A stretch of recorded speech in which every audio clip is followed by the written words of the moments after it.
सिसा मैयत जी ॿ दफ़ा नमाज़ जनाज़ा पढ़णु सही आहे या न। हिकु दफ़ो जनाज़ो पढ़िजी वियो, बाद में मैयत जो मामो अचे त दोबारा जनाज़ो पढ़िजे या न। नमाज़ जनाज़ा जेकॾहिं वारिसनि पढ़ी आहे, मैयत जा वारिस मौजूद आहिनि, उन्हनि नमाज़ जनाज़ा पढ़ी छॾी आहे, या वारिसनि जी इजाज़त सां ॿियनि माण्हुनि पढ़ी छॾी आहे,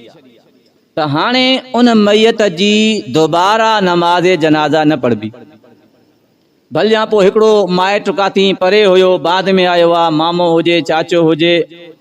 या को ॿियो रिश्तेदार हुजे,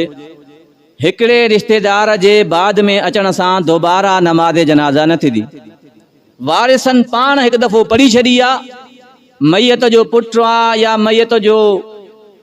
भाउ आहे, पीउ आहे, चाचो आहे, जेके वारिस आहिनि उन्हनि पढ़ी छॾी आहे हिकु दफ़ो, त हाणे दोबारा इहो जनाज़ो न थींदो। हा, जेकॾहिं लाश वारिसनि खां अॻु में कंहिं ॿियनि खे मिली या हॉस्पिटल वारनि खे मिली, उन्हनि जेको आहे उन मैयत खे गुसल ॾियारे नमाज़ जनाज़ा पढ़ी छॾी,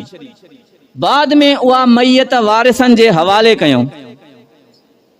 त हुननि छो त नमाज़ जनाज़ा वारिसनि जी इजाज़त खां बग़ैर पढ़ी हुई, त हाणे जॾहिं उहो जनाज़ो उहा मैयत वारिसनि वटि अची वई, त हाणे वारिस दोबारा